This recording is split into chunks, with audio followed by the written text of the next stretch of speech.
if the argument that you're going to make for Marvin Harrison, and this is not the argument that we made, but if you're making a strictly like volume-based argument for Marvin Harrison, then I guess you should feel the same way about Malik Neighbors. I think they're both great players. I don't see glaring weaknesses to Neighbors' game, and they are both stepping into situations where they should be heavily targeted receivers.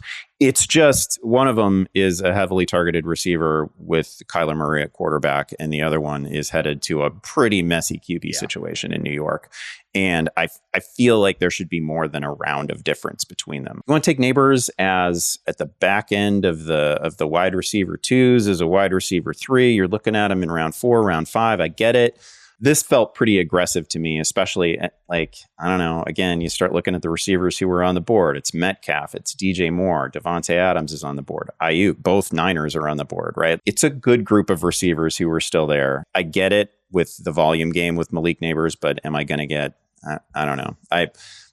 My own projecting for Malik Neighbors does not make him a 3rd round pick. I will say that. I'm with you. I like Malik Neighbors a lot, and I think he's going to get fed volume. But the way he's going to have to be fed volume in this offense with Daniel Jones and or Drew Lock is very different than the type of targets that Marvin Harrison's going to get.